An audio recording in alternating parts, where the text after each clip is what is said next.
Donc, bonjour à tous et bienvenue pour cette session de Creative Cross Media sur Adobe pour comme sujet, c'est quoi créativité, contenu, collaboration et nouvelles modes de contenu. Donc je suis Johan Founs, je suis créatif technologiste chez Adobe et donc je suis accompagné de Christine qui est au marketing manager et qui va nous commencer cette présentation par un petit préambule de données. Bonjour à tous, merci d'être si nombreux cet après-midi. Alors sur cette session créativité, collaboration, agilité, on a voulu déjà un peu planter le décor en regardant un petit peu comment ça se passe au niveau du marché. Aujourd'hui, on est dans un contexte particulièrement intéressant, qui peut sembler hyper simple parce que le digital nous donne énormément d'opportunités et en même temps assez compliqué. On se retrouve aujourd'hui avec des consommateurs qui sont tous hyper connectés. On le voit tous, on est accro à nos téléphones, à nos tablettes, à nos ordinateurs, ça n'arrête pas. Les flux de données qui s'échangent sont totalement considérables, ce qui nous donne aussi d'énormes opportunités de business. Et en même temps, on est dans un environnement business justement totalement disruptif parce qu'il faut repenser énormément de choses dans nos façons de travailler. Donc on se retrouve dans un contexte qui est à la fois passionnant, hyper rapide, très intéressant, aussi un peu compliqué parce qu'il faut arriver à tout maîtriser, et qui s'appuie sur deux éléments essentiels qui sont les piliers de l'approche d'Adobe. Vous nous connaissez depuis 25 ans, donc il y a des choses qui sont des grands éléments connus depuis longtemps. Mais chez Adobe, l'approche s'appuie sur deux éléments essentiels qui sont d'une part le contenu et de l'autre part la data. Pour certains d'entre vous, la phase data est peut-être un petit peu plus nouvelle. Le contenu, pourquoi? Parce qu'historiquement, avec nos outils de création, de contenu, d'images, de vidéos, etc., on est au cœur de cet élément et on sait que la communication avec les clients, elle passe avant tout par une masse de contenu, une excellence du contenu, et on est toujours, bien sûr, au cœur de notre ADN d'Adobe dans la création de ces éléments de contenu. Et pourquoi la data? Parce qu'on a aussi acquisition faite depuis quelques années, un ensemble de solutions qui permettent de récupérer les informations sur l'interaction avec ces contenus, de récupérer les data pour arriver à mieux optimiser. Et donc on a une position sur le marché à la fois unique et très intéressante qui nous permet de voir ces deux angles du marketing et de la communication et qui sont au cœur de ce business disruptif, de cette transformation digitale. Il y a énormément de dénominations pour expliquer le contexte dans lequel nous sommes. Alors ceci nous permet de planter le décor. Et après, parce qu'on est en France et que pour une fois nous avons eu la chance d'avoir une étude qui nous a donné beaucoup d'éléments sur le marché français, on a voulu partager avec vous aujourd'hui quelques éléments chiffrés pour bien arriver à se mettre les choses en tête. Quand on parle, ça c'est une étude qui date du mois d'octobre, donc c'est encore tout frais, qui a été menée dans 6 pays sur à peu près 12 000 personnes pour comprendre comment les gens interagissent vis-à-vis de cette communication digitale. Le premier point, si on prend le marché français, vous verrez, il y a des éléments de comparaison que j'ai fait figurer uniquement quand on a des vraies grosses différences. C'est qu'en moyenne, le consommateur français est équipé de 5 appareils, ce qui est déjà assez énorme. C'est généralement 5, parfois 6 dans certains pays, mais on est très bien lotis. Pour 79%, c'est avant tout un ordinateur, fixe ou laptop, mais en tout cas l'ordinateur est toujours le premier élément. Le mobile intervient juste après avec 65% d'équipement, ce qui est considérable et ce qui veut dire que aujourd'hui on ne peut plus du tout échapper à la communication mobile, il faut vraiment le prendre en compte dans nos politiques marketing. Et la partie tablette, maintenant, intervient pour 31% des équipements. Donc en gros, un tiers de vos clients, de vos prospects, sont également équipés en tablette. Et ce qui est plus intéressant encore, c'est de voir comment ils se servent de ces outils. Et ce que nous a dit l'étude, c'est qu'à 87%, les gens travaillent sur plus de 2 écrans en même temps. C'est-à-dire que le multitasking, et on a un œil d'un côté, un œil de l'autre, c'est permanent. En France, on est à une moyenne de 2,34 appareils en même temps, donc c'est quelque chose de tout à fait similaire aux autres pays, il n'y a pas de grosse différence là-dedans. Par contre, ce qu'on voit, c'est que ça induit aussi, parce qu'on est sur de multiples appareils, énormément de phénomènes de distraction. Et ça va intervenir ensuite dans la manière dont on va devoir concevoir, nous marketeurs, nous communicants, les campagnes qu'on va amener vers nos clients. Donc ça déjà, ça nous permet de comprendre un petit peu avec quoi les gens nous consultent. En termes de sources, c'est aussi très intéressant parce qu'on est sur une moyenne de 10 sources différentes consultées pour chaque consommateur. Sources habituelles. La première est avant tout la recherche web, où là j'ai voulu ressortir les chiffres de comparaison internationaux parce qu'on est clairement beaucoup plus friand de recherche web en France par rapport à d'autres pays. Ce qui en filigrane nous dit que tous les référencements, les SEO vont être particulièrement importants pour nous. La messagerie est un outil très utilisé aussi, 57%. 55% c'est la confiance qui est faite les réseaux sociaux. On les a vus émerger en très peu de temps et ils deviennent pour plus de la moitié de nos clients l'élément essentiel de communication. Donc on ne peut absolument plus les bypasser quand on est en plan marketing. Et un élément qui monte énormément, c'est la partie vidéo. Je vais y revenir dans quelques instants, mais la partie vidéo devient un mode de consultation et une source d'information totalement essentielle. On a cité là que les 4 premières, mais derrière, effectivement, il y en a tout un tas. Les interactions, le print, tout ça arrive ensuite. Mais c'est surtout cet aspect de recherche web et de messagerie et de réseau qui est vraiment flagrant. On voit le changement qui s'est opéré sur les quelques années passées au niveau des modes de consommation. Si on vient ensuite dans la façon dont les gens consomment ces informations, je vous parlais de vidéo, quand on veut regarder des choses de façon très rapide, comment les gens procèdent. 51% préfèrent voir une vidéo en quelques minutes plutôt que d'aller sur des contenus longs, plutôt que de prendre la peine de regarder vraiment de l'information précise. Et en France, on est particulièrement... on voit qu'on est limite en retard par rapport à un certain nombre d'autres pays. Je ne sais pas si vous voyez bien au fond, mais les statistiques vont de 57 à 66%. Ce qui veut dire qu'on est au début d'une tendance et que la vidéo qu'on voit apparaître doucement, là, va carrément exploser dans les années à venir. C'est devenu le premier mode de consommation. Et au niveau des articles, je voyais hocher de la tête, effectivement, on devient feignant. On préfère regarder des articles courts, et encore en France, on n'est pas les plus zappeurs, on va dire, plutôt que de rentrer dans du contenu. Ce qui veut dire qu'il faut tout de suite être très percutant, intéresser les gens immédiatement. Et 58% des gens, si on n'a que 15 minutes, on va vraiment au plus simple à consommer, on est vraiment dans la consommation d'informations. Par rapport à tout ça, je vous passe la partie data un petit peu vite, parce que c'est en fait que le contexte du schéma dans lequel on travaille. En France, on a une particularité très marquée, c'est que la partie esthétique, la partie, le phénomène du contenu attrayant est plus important de façon très marquée que vers les autres pays.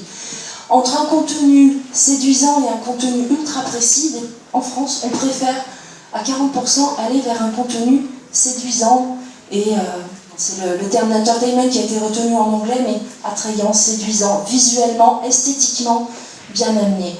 Au regard des autres pays, on est à peine à 30%. Donc on a 10% d'écart par rapport aux autres pays, ce qui veut dire qu'en France, il faut particulièrement soigner l'image. C'est peut-être impulsif, mais là, les chiffres nous disent que par rapport à l'habitude qu'on voit et à l'idée qu'on se fait globalement, c'est vraiment très important chez nous.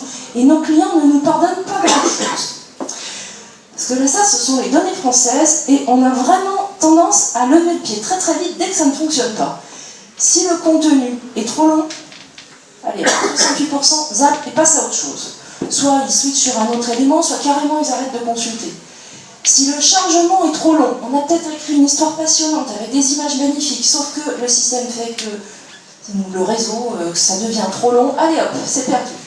Les images ne se chargent pas. Rappelez-vous tous les emails qu'on voit avec un tas d'images qui parfois ne nous donnent pas l'intégralité du message. On a perdu 80% de l'audience.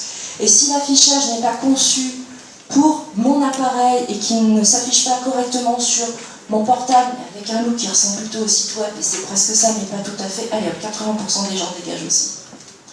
Ce qui veut dire que le soin qu'on doit apporter à nos communications augmente énormément. Le niveau d'exigence des consommateurs quant à la qualité de l'interaction, à la qualité de la communication qu'on échange avec eux, l'échange qu'ils ont avec la marque, ce niveau d'exigence a augmenté de manière phénoménale dans les quelques années passées, Et ces chiffres-là datent juste du mois d'octobre, donc c'est tout frais, c'est hyper réaliste. Et quand on voit le niveau d'exigence français sur l'esthétisme, on se dit qu'il y a quand même beaucoup d'efforts à faire. Tout ça pour vous donner un schéma un peu chiffré de ce contexte qui va nous amener à ce que va nous raconter Johan, qui est en fait le point de départ, c'est qu'on voit que l'interaction et l'expérience que les clients ont avec les marques, maintenant ça devient absolument l'essentiel. Pour y arriver, il va falloir repenser un certain nombre de nos façons de faire, mais en tout cas aujourd'hui, le point de départ, c'est l'expérience qu'on va réussir à générer avec nos clients. Merci Christine. Des commentaires, des questions sur ces données ou,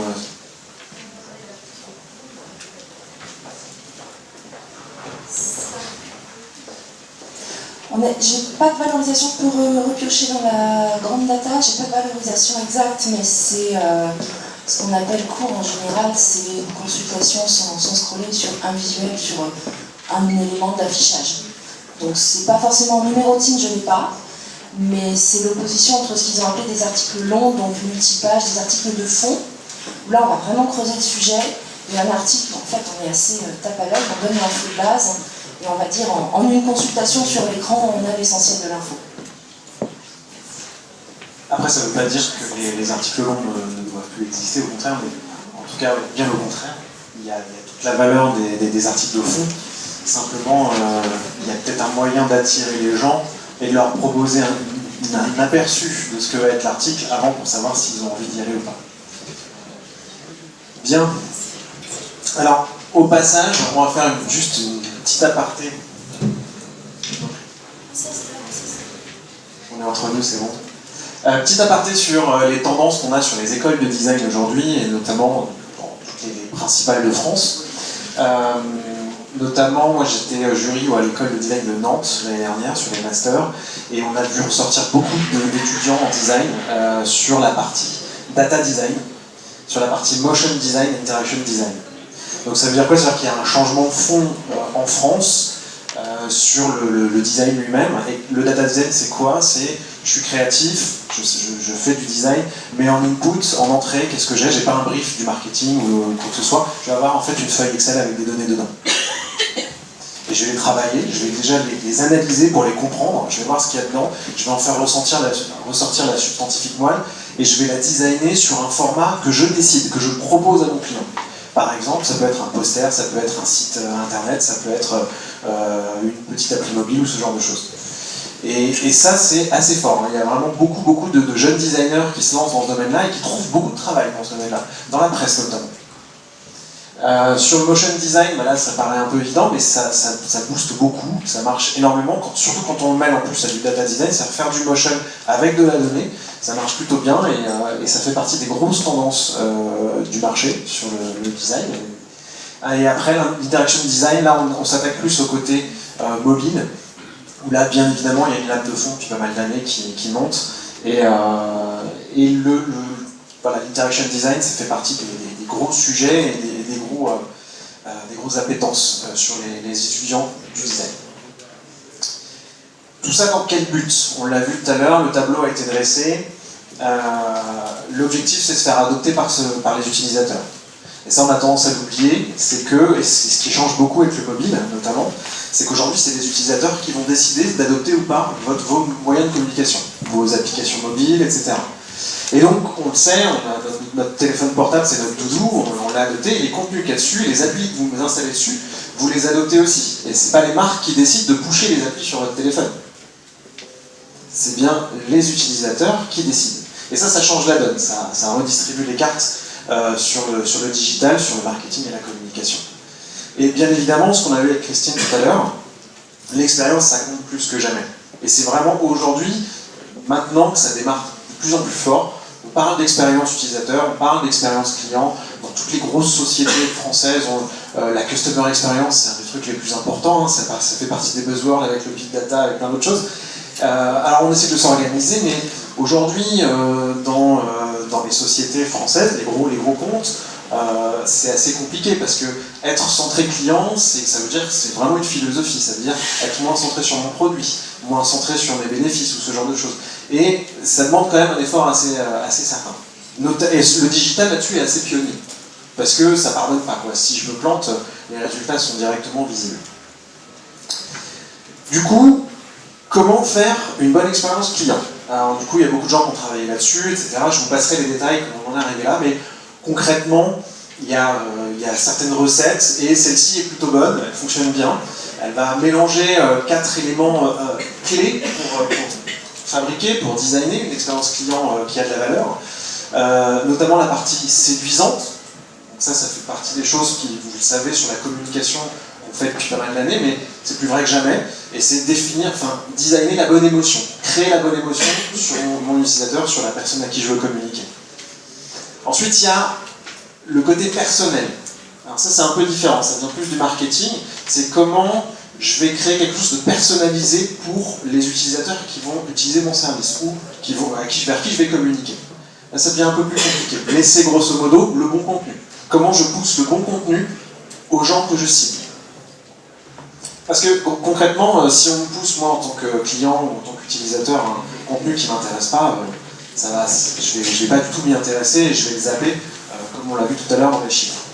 Après, et ça c'est essentiel aussi, spécialement pour le mobile, c'est l'utilité. Et ça, c'est quelque chose qui est très oublié dans beaucoup d'entreprises, dans beaucoup de design. La valeur d'utilité, la bonne valeur que j'offre à mon client, elle est souvent oubliée. Et dans la communication, c'est pas partie forcément de la culture aussi, parce que j'ai envie de pousser un message, et finalement, est-ce que ça a une valeur ou pas d'utilité? Bon, ça, on ne sait pas vraiment. Et il y a la partie contextuelle, qui est un peu liée avec la partie personnalisée, c'est comment je vais contextualiser le message, le contenu que je veux proposer à mon utilisateur.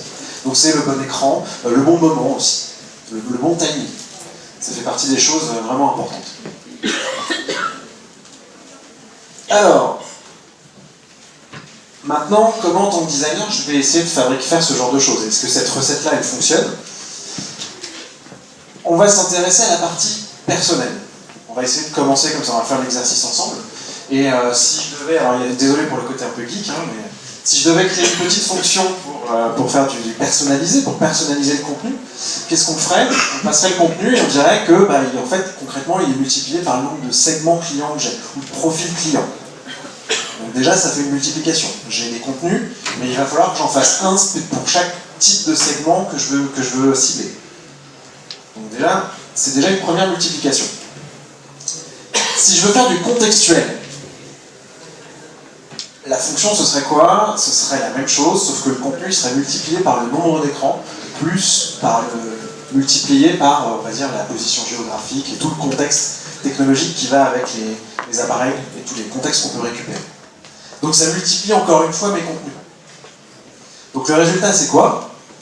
Le résultat, c'est qu'il va falloir créer, et ça, c'est des chiffres qui sont avérés aujourd'hui, il va falloir créer dans les années à venir, et même dès aujourd'hui, 10 fois plus de contenu qu'on en crée aujourd'hui, ou hier, en tout cas. Donc là, c'est quand même pas rien, et ça demande une productivité, ça demande tout ce qui va avec, vous imaginez bien. En plus de ça, et ça, pour ceux qui travaillent dans les grandes entreprises, ils le savent très bien, il y a les silos qui empêchent de collaborer. Donc ça veut dire, à la limite, si on démultiplie les équipes, mais dans tel département, c'est difficile de travailler avec eux parce qu'on ne communique pas pareil, ou alors les partenaires travaillent avec d'autres outils, c'est compliqué, etc.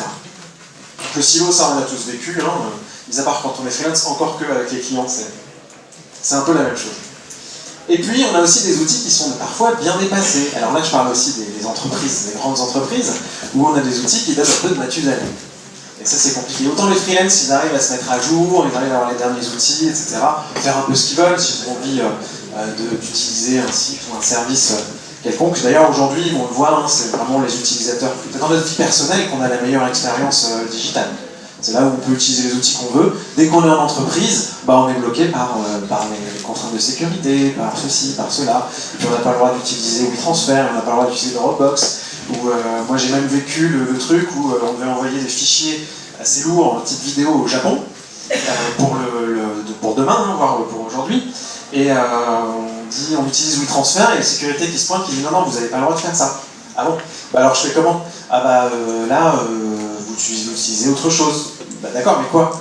Et ils me disent, bah vous utilisez, je sais pas, vous envoyez, vous défragmentez votre fichier. Ok, fragmenter un fichier. Je sais pas si vous savez faire ça, même moi qui suis très technologique, je sais pas le faire.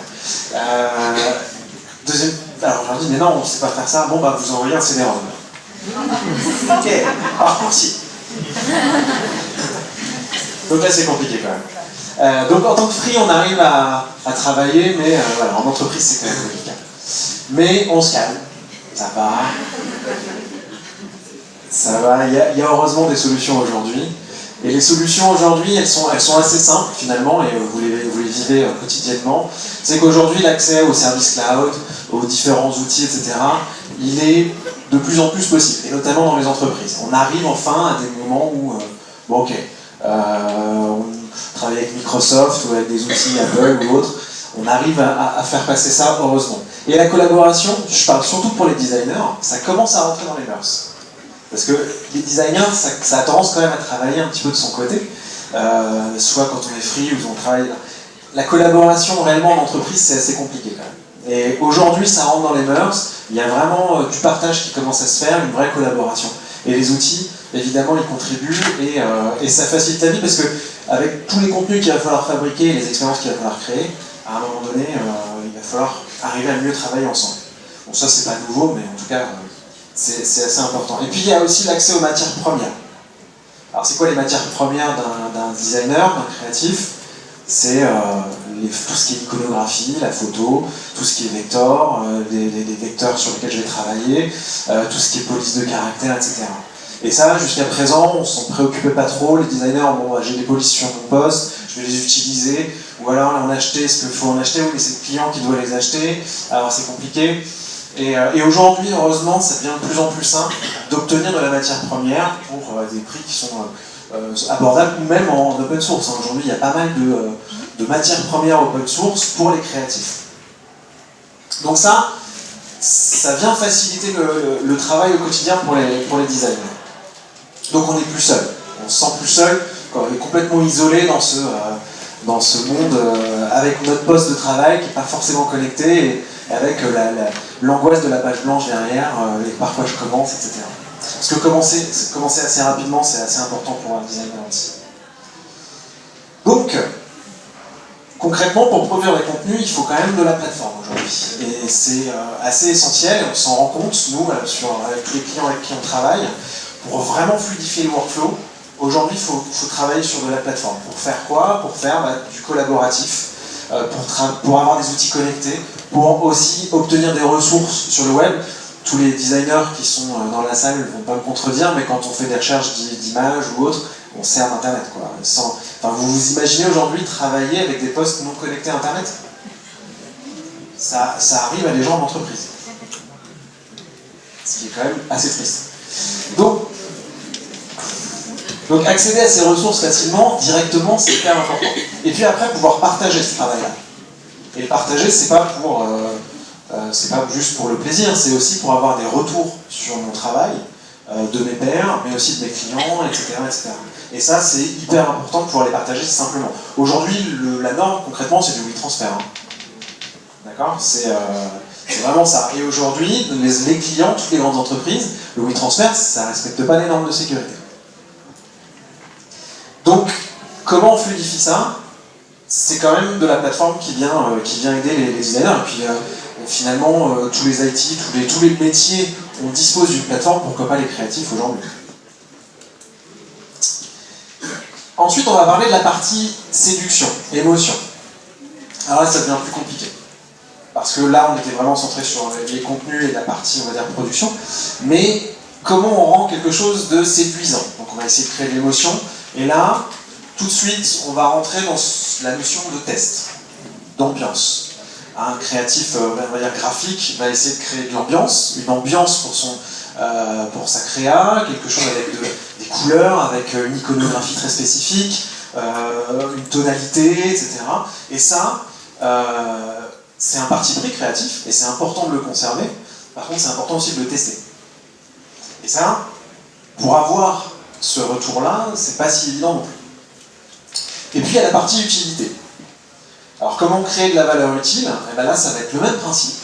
il va falloir tester les interactions, et donc les variables qui vont avec, c'est les interactions qu'on va tester, sur lesquelles on va avoir des retours, on va avoir quelque chose de concret, de tangible, et puis la partie information. Vous voyez un petit peu de quoi je parle, mais en tout cas, ça va encore multiplier les choses. Et c'est surtout qu'aujourd'hui, justement, c'est ce que je disais, sur la communication, pousser un message, ça suffit plus.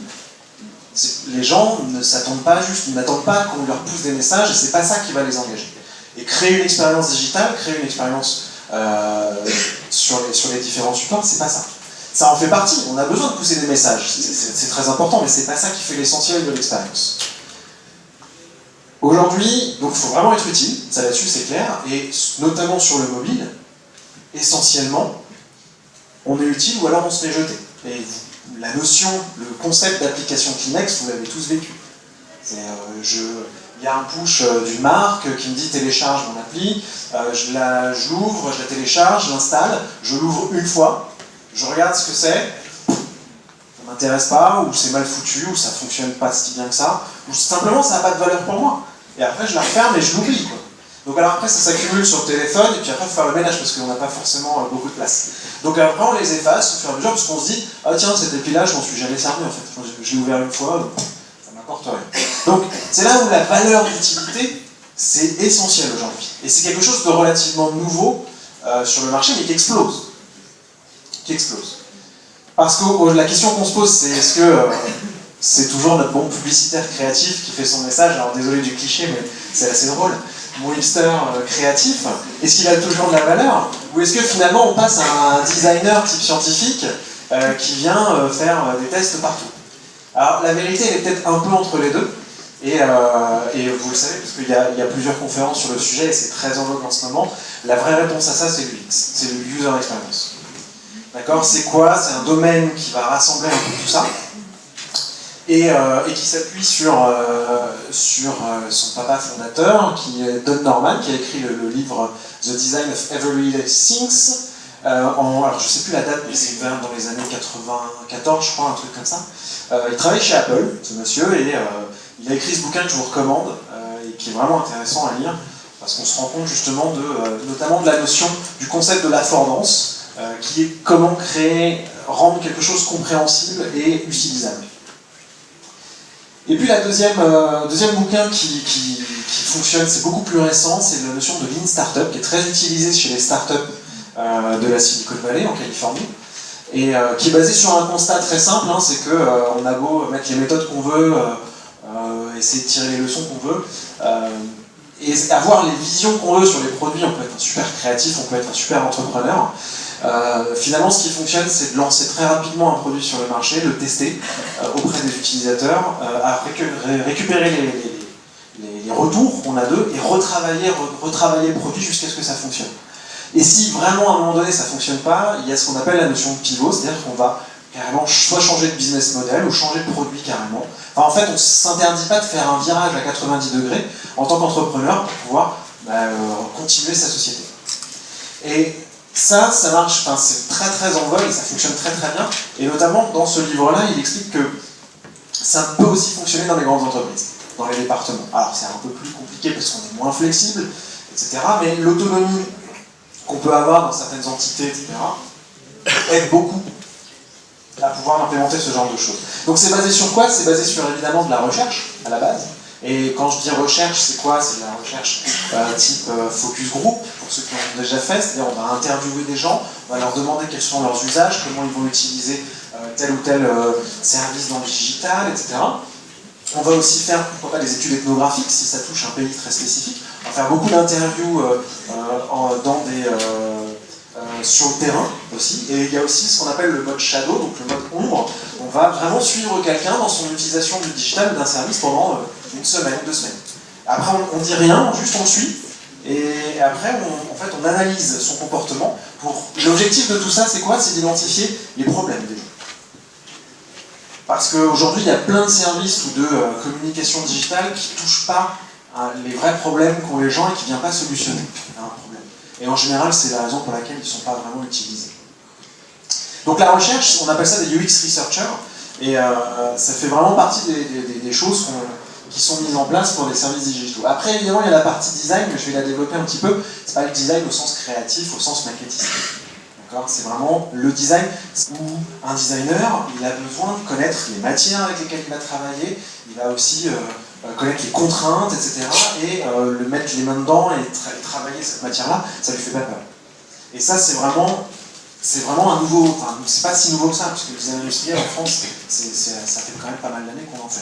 Et on est assez bon dans le domaine. Après, il y a la notion de prototypage. Alors, cette notion-là, elle est vraiment clé. Elle est vraiment clé. Et elle n'est pas souvent implémentée. C'est-à-dire que très souvent, aujourd'hui, comment ça se passe? Je fais appel à mon agence de créa, ou je fais appel à mes designers internes, on fait des écrans, on les regarde, le chef il les valide, ou il les valide pas, on part un petit peu en créa, on ajuste, et puis après on balance en prod. Mais ça, aujourd'hui, justement, sur la valeur d'utilité, sur savoir si ça crée vraiment de l'émotion, et si ça va être une expérience qui va être efficace, aujourd'hui, on ne peut pas le mesurer, c'est pas possible. C'est pas tangible. Donc après, on peut avoir le culot de le faire, et c'est ce qui se passe aujourd'hui. Des fois, ça marche, heureusement. Mais on n'a aucune garantie que ça marche. Donc c'est un risque. C'est un risque très fort. Et les entreprises sont de moins en moins prêtes à le prendre, ce risque. Donc, la notion de prototypage est essentielle, mais faites le parallèle avec l'industrie automobile. Aujourd'hui, le prototypage, quand un designer dessine une voiture, après il le fait d'abord au crayon, après il le fait en 3D ou en illustration, et ensuite on va la prototyper la voiture. On a des gros trucs, des machines qui font de la résine, qui se font tailler, et on fait des prototypes à échelle réduite, et aussi des prototypes à échelle réelle. Donc il y a un vrai investissement dans le prototypage. Et le prototypage, sur le digital, il n'est pas assez souvent fait. Et évidemment, ce qui va avec, c'est le test. Et ça, la partie Lean Startup le pousse énormément, mais l'UX aussi. Les tests utilisateurs, aujourd'hui, et notamment en France, ça fonctionne très très bien. Et ça a une vraie valeur sur la qualité du produit ou du support qu'on est en train de délivrer. Alors, sur la partie design, il y a 3 domaines qui sont assez importants et qui, du coup, on va le voir, sur la partie, on va dire, publishing, etc., on a plutôt l'habitude de parler de design de l'information, d'architecture de l'information. Ça dépend un petit peu quel terme on va utiliser. Mais concrètement, c'est quoi? C'est le storytelling, la mise en page avec les contenus, etc. Et l'objectif, c'est quoi? Est-ce que l'utilisateur à qui j'ai envoyé ça a bien compris le message que je lui ai passé? Est-ce que c'est clair? Est-ce qu'il a vraiment saisi l'ensemble de l'information que je lui ai envoyée? Donc ça, c'est pareil. En test utilisateur, on le teste. Et les gens, concrètement, répondent « oui » ou « non, j'ai compris ça, j'ai pas compris ça, c'est pas clair, etc. » Évidemment, les gens qu'on va sélectionner sont très ciblés et ils correspondent à votre cible marketing, à vos segments que vous voulez toucher. Ensuite, il y a le design d'interaction, j'en parlais tout à l'heure, c'est pour le mobile, essentiellement, et c'est les actions et les réactions. Donc les interactions, évidemment, mais c'est surtout l'action de l'utilisateur, est-ce que j'ai compris comment je pouvais agir, et surtout la réaction du système. On appelle ça en design la règle du feedback. C'est-à-dire que, comment le système réagit à ce que j'ai fait, à la tâche que j'ai voulu faire, et est-ce que je comprends ce qui se passe derrière? Donc, on prend un exemple concret, quand je tape sur un bouton, évidemment il y a un petit loader qui se met à tourner, là je comprends que le système est en train de travailler. Je sais qu'il se passe quelque chose derrière, je ne sais pas quoi, il y a un algorithme peut-être qui travaille dans le cloud, je ne sais pas, mais en tout cas il se passe quelque chose. Et au moins ça m'indique que je dois attendre. Si on ne met pas ça, l'utilisateur va s'énerver dessus, va taper partout, et puis ça va être un échec total. Et quelque chose qui ne va pas fonctionner comme ça, on l'a vu tout à l'heure dans les chiffres, les gens vont zapper. Tout simplement. Et puis évidemment, il y a le dernier type de design dans ce domaine-là, c'est le design visuel, design émotionnel ou design créatif, comme on veut, mais c'est l'ambiance, l'iconographie, et est-ce que ça crée une émotion auprès des gens? Là, c'est le parti pris du créatif. Et il est très important ce parti pris. C'est quelque chose de plutôt personnel, mais qui, en tout cas, a besoin d'être en phase avec tout le reste, à minima. Et donc, je parlais des tests tout à l'heure, mais si on prend le cas des crash tests, vous voyez aujourd'hui conduire une voiture qui n'a jamais été testée. C'est pas possible. Aujourd'hui, dans l'industrie, c'est intolérable. Il y a des règles, il y a des normes, etc. Elles sont pas là, les règles et les normes sur le digital, parce que ça n'engage pas la sécurité des gens, ça ne va pas tuer des gens, évidemment. Mais en tout cas, la notion de crash test, si vous la gardez en tête, quand vous lancez un service digital, quand vous lancez un magazine ou des choses comme ça sur le digital, on a les moyens de les tester, il faut les tester. Et il faut vraiment s'assurer, et au départ, il ne faut pas oublier que vous émettez des hypothèses. C'est que l'utilisateur va être intéressé par ça. Ok? Maintenant, l'erreur est humaine et tout le monde se trompe, donc c'est pas très grave. Il faut prendre un peu son ego, et quand on fait les tests utilisateurs, son ego il en prend un sacré coup. Hein. Son design, finalement la réaction des gens est tellement différente de ce qu'on attendait qu'en général on prend quelques claques au début. Mais en tout cas, les tests ils vont invalider ou valider les hypothèses. Et ça permet quoi? Ça permet de retravailler et de redesigner au bon endroit, de manière chirurgicale. Et c'est beaucoup plus tangible qu'un directeur qui va répondre, quand on lui propose une créa, ou une application mobile. Ah ouais, mais je l'ai fait tester à mon fils hier, et en fait, il n'a pas aimé, alors on va tout refaire. Okay. Et ça engage des milliers d'euros, hein, ça. Hein, c'est pas... Et ça, beaucoup de gens qui ont peut-être fait des trucs dans les grandes entreprises ont vécu ça. Un directeur qui a beaucoup de pouvoir, hein, parce qu'il a beaucoup de budget, et c'est lui qui a engagé son budget. Et finalement, il va mettre un stop à quelque chose qui a de la valeur, qui a été testé, enfin, pas, mais en tout cas, il va faire un gros stop là-dessus et dire non, ça me plaît pas. Oh, les couleurs, ça, le vert, j'aime pas. C'est pas possible aujourd'hui de voir ce genre de choses. C'est intangible, on peut pas accepter ça. Donc, on se protège, et je peux vous témoigner que les tests utilisateurs, c'est un vrai moyen. Un vrai bon moyen de se protéger en amenant des chiffres, en amenant quelque chose de tangible. En tout cas, c'est des tests de qualité et aussi quantitatifs, parce qu'on va le faire sur un panier. Alors, il faut faire attention, parce que dans les services digitaux des entreprises, aujourd'hui, c'est aussi servi comme... les gens s'en servent comme check. Hein. C'est vraiment... bon, alors, les tests utilisateurs, ouais, c'est fait. D'accord, mais on fait quoi maintenant? Parce qu'on a des résultats quand même. On a quelque chose qui nous montre qu'il faudrait changer ça et ça. Non, c'est bon, on n'a plus de budget, puis là, il y a le planning, quoi. C'est bon, sur le projet. Ouais. Mais il faut tenir compte de ces informations qu'on a, des tests utilisateurs, pour pouvoir redesigner où il faut. Et ça permet finalement d'économiser pas mal d'argent, parce que si on sait exactement où ça pêche, on est capable de travailler de manière chirurgicale dessus, de rechanger 2-3 trucs, et des fois c'est juste de pétouille, hein, c'est pas grand chose. Mais ça peut vraiment débloquer une situation. Du coup, à notre plateforme créative, idéalement, on va y rajouter la partie prototypage et la partie testing. Ça, c'est un petit peu nouveau. Idéalement. Alors ça, c'est le monde de oui, ça va. D'accord, hein? D'accord. C'est là où on veut aller. On sait que c'est pas forcément évident, on sait que des fois, ça coûte très cher, etc. En tout cas, on tend à ça. Et ça, c'est vraiment des choses qui ont été testées dans différentes entreprises, avec le retour de beaucoup de gens, en termes de méthodes, etc. Et du coup, tendre vers ça, au moins, c'est déjà gagné. Alors on va faire juste une petite interlude technologique. Alors, je sais pas qui aime bien la technologie ici, mais vous inquiétez pas, il n'y aura pas d'autres fonctions comme on a vu tout à l'heure. Et dans le monde de la presse, en plus, c'est vrai qu'il y a des clichés, comme quoi on a peur de la technologie, des innovations, etc. Je pense que c'est pas forcément vrai, mais en tout cas, il faut pas forcément en avoir peur, et notamment, vous savez que le HTML5 est votre meilleur ami. En tout cas, sur le publishing, c'est clair. C'est clair parce qu'aujourd'hui, et notamment chez Adobe, il y a vraiment des travaux qui sont incroyablement plus rapides qu'avant sur ce domaine-là. Et pour les gens qui viennent du print, qui viennent du graphisme, du maquettisme et autres, il y a un travail monstrueux qui est fait pour pouvoir développer, on va dire, les mises en page qu'on a sur du print sur le web. Et ça, c'est un vrai travail de fond. Et aujourd'hui, vous savez que les grands acteurs comme Microsoft, Adobe, Google, Apple et Mozilla, qui documentent beaucoup, travaillent énormément sur le sujet. Et ça va beaucoup plus vite, hein, c'est incroyable. Notamment du fait que, c'est simple, c'est ces acteurs-là qui vont implémenter ça sur les navigateurs web.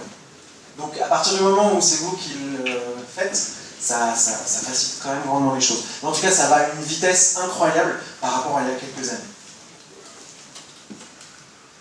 Et notamment, si on va se centrer un petit peu plus sur la partie publishing, vous avez deux modes aujourd'hui qui sont intéressants. Vous avez la partie print, qui correspond quand même pas mal au profil des gens qui viennent du print, tout simplement, et qui ont envie du pixel perfect, du petit truc qui va bien, la mise en page en plusieurs colonnes correctement, etc. Et ça, aujourd'hui, ça existe, et ça continue, et ça va perdurer, parce qu'il y a des équipes qui sont présentes dans plein de journaux, dans plein d'éditoriaux en France et ailleurs, et ce savoir-faire, il a une vraie valeur. Et c'est finalement le mélange des deux équipes qui va être intéressant avec la partie digitale. Parce qu'aujourd'hui, il y a évidemment toute une génération qui vient plutôt du digital, donc du web, du mobile, et qui a envie un petit peu de révolutionner, de changer cette...